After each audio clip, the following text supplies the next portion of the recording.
लेकिन खगड़िया में देखा जाए तो यहाँ इंडिया और एनडीए गठबंधन की बात तो साइड कीजिए, कहा जा रहा है पहाड़ी भगाओ खगड़िया बचाओ। जिस तरह से भैया आप क्षेत्र में घूम रहे हैं, क्षेत्र में लोगों का कैसा समर्थन मिल रहा है? मतलब कहा जाए तो जितना दिखने में स्मार्ट है उनसे कहीं ज़्यादा इनको समर्थन भी मिल रहा है। तो सर सवाल ये भी बनता है कि अगर जिस जगह से आप चुनाव जीतते हैं, जिस क्षेत्र से चुनाव जीतते हैं, वहाँ के युवाओं के रोजगार के लिए क्या करेंगे आप? उनके क्षेत्र में रोजगार कैसे मुहैया कराएंगे? देखिए, छोटी मुँह बड़ी बात नहीं बोलूँगा, लेकिन नमस्कार खगड़िया, मैं हूं आपके साथ शुभम चौहान।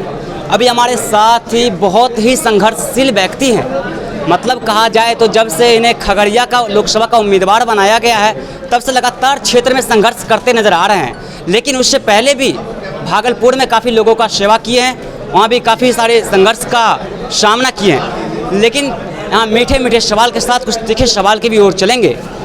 जैसा कि सवाल यह है कि यहाँ चुनाव खासकर पूरे बिहार में दिखाया तो इंडिया और एनडीए गठबंधन की हो रही है, लेकिन खगड़िया में देखा जाए तो यहाँ इंडिया और एनडीए गठबंधन की बात तो साइड कीजिए, यहाँ सवाल ये है कि बाहरी और लोकल का चुनाव चल रहा है। सर कहा जा रहा है बाहरी भगाओ खगड़िया बचाओ, तो इस चीज़ को कैसे देखते हैं आप? ये 4 जून को यहीं के लोग बताएंगे कि कौन बाहरी हो गया कौन भीतरी हो गया। मुझे लगता है कि इसका सही जवाब यहाँ खगड़िया के लोगों के ऊपर छोड़ देना चाहिए।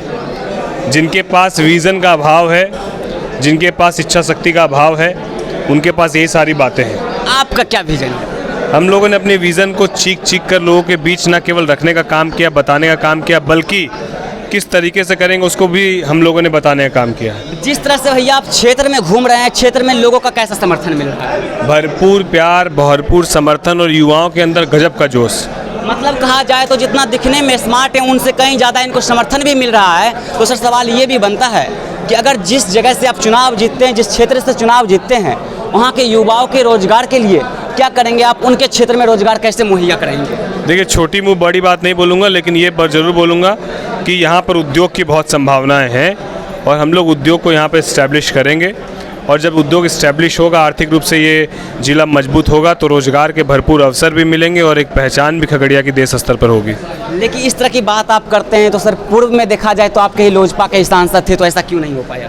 देखिए, वो उनकी कुछ और प्रायोरिटी रही होंगी, उनके कुछ और संकल्प रहे होंगे, उनके अपना एक उनका विज़न रहा होगा। तो मुझे लगता है कि क्योंकि मैं युवाओं के साथ रहता हूं, तो पहली प्राथमिकताओं में युवा जोश, युवा साथियों को साथ लेकर चलता हूं, उनके बारे में विचार करता हूं। तो मुझे लगता है कि किसी भी जिले की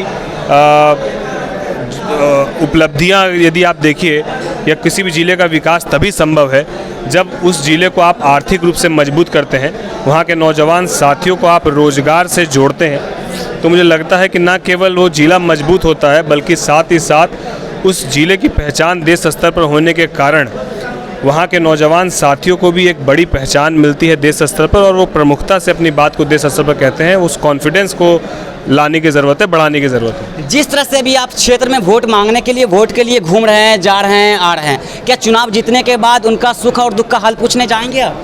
हम लंबी पारी के खिलाड़ी, हम छोटी पारी के खिलाड़ी नहीं, इसलिए हम हमेशा लोगों के बीच रहेंगे।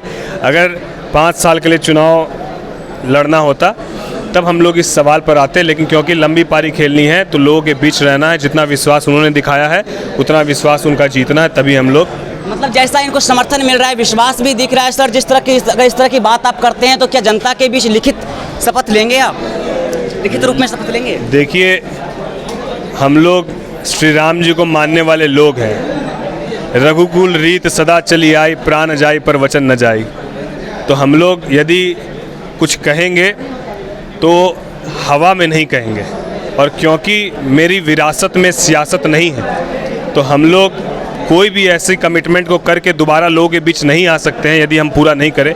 मैं इस बात को खुले मंच से कहा हूँ कि यदि मैं यहाँ उद्योग इस्टेब्लिश नहीं कर पाया, रोजगार के अवसर उपलब्ध नहीं करा पाया, मूलभूत समस्याओं से निजात नहीं दिला पाया, तो अगली बार लोगों के बीच वोट मांगने नहीं आऊँगा, चुनाव लड़ने नहीं आऊँगा। चलिए, जाते जाते हमारे चैनल के माध्यम से क्या कहना चाहेंगे खगड़िया की जनता? आप सभी लोगों से यही अनुरोध करना चाहूँगा कि विपक्ष बहुत आरोप प्रत्यारोप करेंगे, उस बातों को छोड़कर आप केवल अपने साथ और आशीर्वाद को मजबूती से रखिए। मैं अकेला चीज़ों को, परिस्थितियों को बदल नहीं सकता हूँ, आपके साथ से बदलने से कोई रोक नहीं सकता। इसलिए आपके साथ की आवश्यकता है, और आपके साथ की उम्मीद के साथ मैं संकल्पित हूँ और ये उम्मीद करता हूँ कि आगामी इस चुनाव में जो भी निर्णय आएगा वो एनडीए के हित में होगा। तीसरी बार हमारे यशस्वी प्रधानमंत्री जी नरेंद्र मोदी जी देश के प्रधानमंत्री होंगे और सदन में आपका भाई भी मजबूती से यहाँ की बात को रखने का काम करेगा और समस्या के समाधान पर काम करेगा। तो अभी हमारे साथ ये वो युवा चेहरा थे जिनसे युवाओं को काफ़ी उम्मीद है, और कहीं ना कहीं सवाल ये बनता है कि 4 जून को पता चल जाएगा